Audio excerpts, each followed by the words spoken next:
Finally at the end of this little mini build on my new G87. I'm here at Platinum PPF in Potters Bar. Highly recommended. This is Sam. Sam's done most of the hard work. Yeah, exactly. He's done all the detailing work. Absolutely top notch.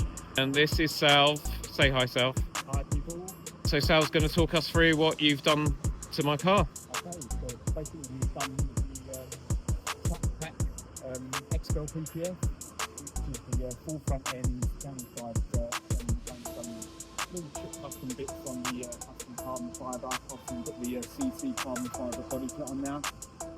So what we've done is we've basically we're tailoring we've tailor-made a kit for the tailor.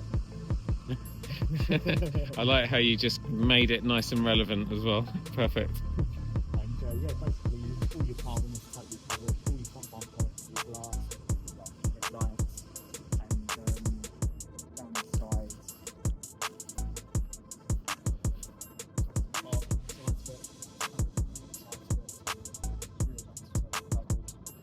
on top of that, what we've done is we've taken the wheels off and we've G Techniq ceramic coated.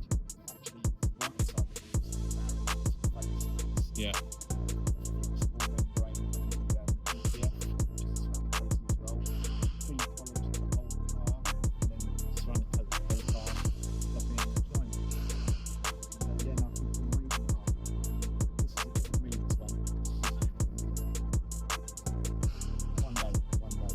Yeah, this is the thing with the G87 is a year ago when it first came out, it really split opinion because most people actually hated it, but I don't know, I didn't think it looked odd at all. I just thought it looked how an M2 should be, really. There's people with F87s that are going to be in the comments on this shouting at me, but I don't know. I think this is a good looking car. And it looks even better now, thanks to Platinum. Thanks, guys. I can go drive it off now.